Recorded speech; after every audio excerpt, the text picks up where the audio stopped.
Olá! Hoje a gente vai mergulhar de cabeça em um texto antigo, daqueles que parecem vir de outro mundo, mas que moldaram costumes e crenças por milênios. A gente está falando do capítulo 12 de Levítico. E para guiar essa nossa conversa, estamos com as notas e os comentários de duas Bíblias de estudo bem respeitadas, a edição Roman e também a Nova Almeida Atualizada, a NAA. A nossa missão aqui é tentar entender o que de fato significavam aquelas leis de purificação para as mulheres depois do parto. O que estava por trás dessas regras, né? Por que existiam? E o que elas revelam sobre a visão de mundo daquela época. Exato. E a gente já começa com o que parece ser um paradoxo gigante. O nascimento de um filho, um evento que é celebrado em toda a Bíblia como uma bênção, Sim, sempre. ao mesmo tempo colocava a mãe em um estado de impureza ritual. Ok, vamos tentar desembrulhar isso. Esse é o ponto de partida essencial. E a primeira coisa que as fontes fazem questão de, martelar, é a diferença crucial entre impureza ritual e pecado moral. Ah, isso é importante. Muito. Não se trata de um julgamento, sabe? Como se a mulher tivesse feito algo errado ao dar à luz. Pelo contrário, a impureza ritual era um estado cerimonial temporário. Temporário. Isso. Estava ligada à ideia de santidade, à proximidade com o sagrado, com o santuário de Deus. A perda de sangue, mesmo num evento tão natural e positivo como o parto, era vista como uma perda de vida e, por isso, criava uma incompatibilidade temporária com o espaço sagrado. Entendi. Era preciso um tempo, um rito de passagem, para a mulher ser reintegrada totalmente à vida religiosa da comunidade. Ah, então o foco não era punitivo, mas sim preventivo. Uma espécie de zona de segurança simbólica em torno do sagrado. Faz sentido. Exato. Então, como é que funcionava esse processo na prática? Quais eram as regras do jogo? As regras eram muito específicas, quase um cronograma. Se um menino nascesse, a mãe era considerada ritualmente impura por 7 dias. 7 dias. E esse período é explicitamente comparado ao período menstrual dela. No 8º dia, acontecia a circuncisão do menino, um evento fundamental, e depois desses 7 dias, ela ainda passava mais 33 dias no que o texto chama de purificação do seu sangue. Então, no total, 40 dias. E durante esse tempo todo, ela ficava mais reclusa, certo? Isso. Sem poder ir ao templo ou participar de certos rituais. Exatamente. Ela não podia tocar em objetos sagrados, nem entrar no pátio do santuário. A vida social continuava, mas a vida religiosa ficava em pausa. Mas aqui é que a coisa fica intrigante. Se nascesse uma menina, tudo dobrava. Dobrava como? Literalmente. O período de impureza inicial passava de 7 para 14 dias, e o período seguinte, de purificação, saltava de 33 para 66 dias. 66. O total ia para 80 dias de reclusão ritual.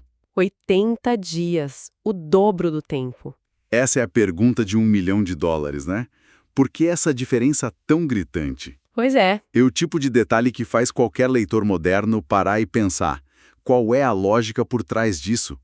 Parece, à primeira vista, profundamente injusto. E o fascinante é que não somos os únicos a fazer essa pergunta. Os próprios estudiosos por trás das nossas fontes admitem que não há uma resposta cravada na pedra. Ah, então não tem consenso. Não. A Bíblia NAA, por exemplo, é muito honesta e diz logo de cara: a razão é incerta. Mas ela não para por aí. Ela levanta algumas hipóteses, que são como janelas para a mentalidade da época. E quais são essas hipóteses? O que eles especulam? Bom, a primeira teoria é puramente simbólica, ligada ao próprio sistema ritual. A ideia seria que, com o nascimento de uma menina, havia um potencial futuro de um novo ciclo de impureza ritual. Como assim? A menina, num dia, também menstruaria e daria à luz. Então seria uma espécie de impureza em dobro, a da mãe no presente e a da filha em potencial. Nossa, que ideia complexa! Uma espécie de impureza preventiva ou potencializada. A menina já nascia com essa carga simbólica por causa do seu potencial reprodutivo. É uma lógica bem particular. Sim. Mas você disse que havia outra hipótese. Sim. E a segunda é bem diferente. É uma leitura mais sociológica. Anaá sugere que a regra pode simplesmente refletir uma distinção cultural daquele tempo, talvez ligada a uma suposta inferioridade da mulher na sociedade antiga. Ah, É importante notar o cuidado com as palavras aqui. A fonte não diz que o texto afirma que a mulher é inferior, mas que a lei pode estar refletindo uma visão cultural que já existia. entendi. Então, uma teoria tenta encontrar uma lógica interna ao ritual e a outra olha para fora, para a cultura da época. E a outra fonte que a gente tem, a Bíblia Holman, ela pende para qual lado? Ou ela traz uma terceira via? A Roma segue uma linha parecida com a primeira teoria, a do simbolismo. Ela reforça a ideia de que, com o nascimento de uma menina, havia simbolicamente duas pessoas, a mãe e a futura mãe em potencial, que precisavam dessa purificação. Certo. A lógica seria duas fontes de potencial perda de sangue vital no futuro, portanto, o dobro do tempo de purificação para restabelecer o equilíbrio simbólico. É uma explicação que tenta se manter dentro do universo de significados do próprio Levítico, focado na relação entre sangue, vida e santidade. Tudo. A regra deixa de ser só uma regra e passa a ser ou um reflexo da sociedade da época ou um complexo símbolo religioso. Não ter uma resposta definitiva é, de certa forma, ainda mais interessante, Exatamente. porque nos obriga a confrontar essas diferentes possibilidades. Isso. Nos impede de chegar a uma conclusão simplista e nos força a lidar com a complexidade do mundo que produziu esse texto. Ok. Então, vamos voltar ao processo. Depois desses 40 ou 80 dias de reclusão, a mulher estava finalmente livre. Ou ainda faltava alguma coisa? Faltava o passo final, o ato público que encerrava o processo. Ao final do período, a mulher deveria ir até a porta do tabernáculo, o centro da vida religiosa, e apresentar uma oferta ao sacerdote. A alta ritual dela, digamos. Exato. Era a alta ritual, por assim dizer. E que oferta era essa? Imagino que também fosse algo bem específico. Sim, a oferta padrão era dupla. Primeiro, um cordeiro de 1 ano para o holocausto. Essa era uma oferta totalmente queimada no altar, simbolizando devoção e entrega total a Deus. Uhum. Junto com o cordeiro, ela também trazia um pombinho ou uma rolinha como oferta pelo pecado. Espera aí, oferta pelo pecado. Isso não contradiz o que a gente falou no começo, que o parto não era visto como um pecado moral? Ótima pergunta.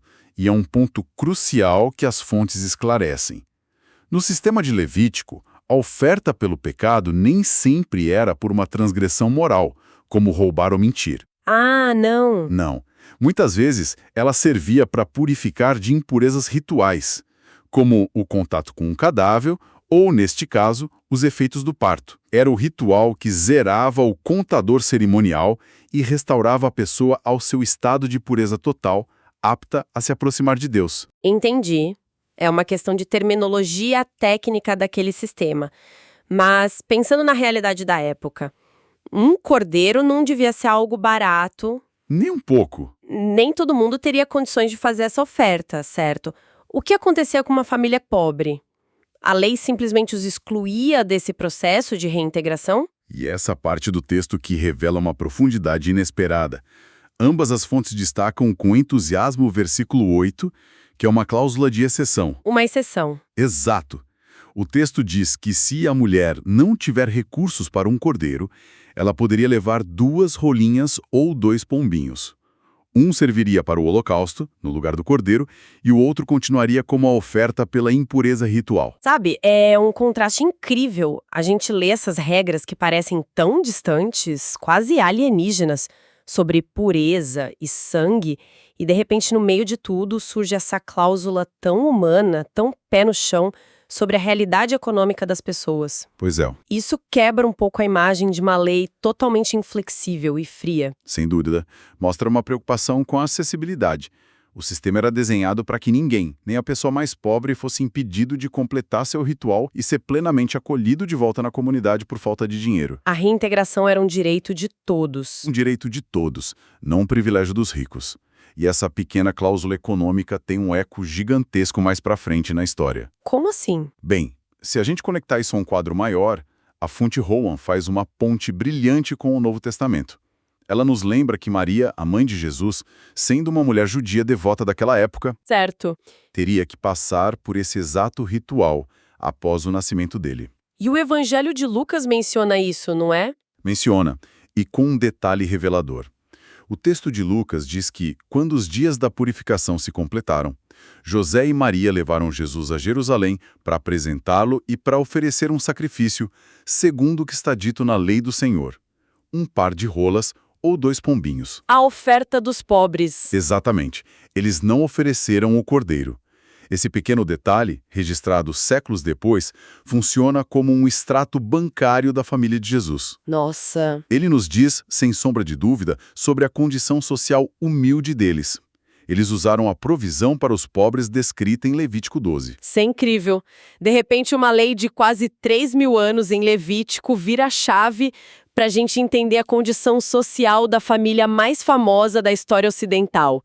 É um detalhe minúsculo com um impacto narrativo enorme. Totalmente. Torna tudo muito mais concreto, mais humano. Vemos uma família real, com recursos limitados, participando dessa mesma tradição que estamos analisando.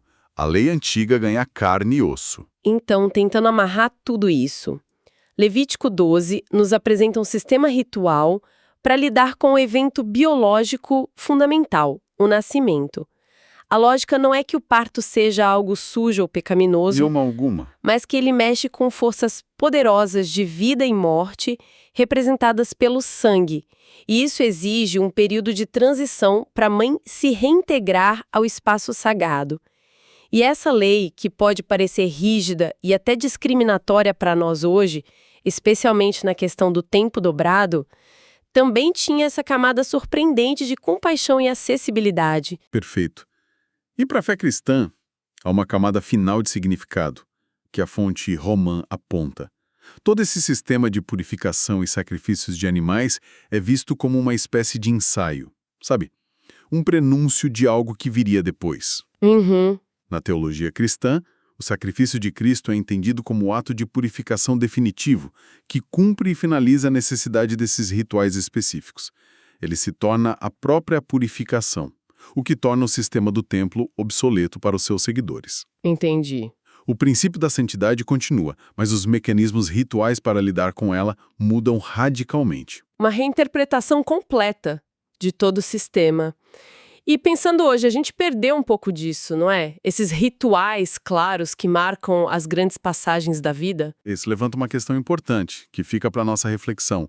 Textos antigos como este, por mais estranhos que nos pareçam, criavam rituais comunitários muito claros para marcar as grandes transições: nascimento, passagem para a vida adulta, casamento, morte. Hoje, numa sociedade com menos rituais compartilhados, como a gente marca o nascimento de uma criança para além, sei lá, da festa de um mês ou do post na rede social? Pois é. O que se ganha em liberdade individual, mas o que se perde quando uma comunidade inteira deixa de ter uma forma estruturada e coletiva de dizer: nós vemos você. Nós reconhecemos essa mudança profunda na sua vida e na nossa comunidade, e estamos aqui para marcar esse momento com você.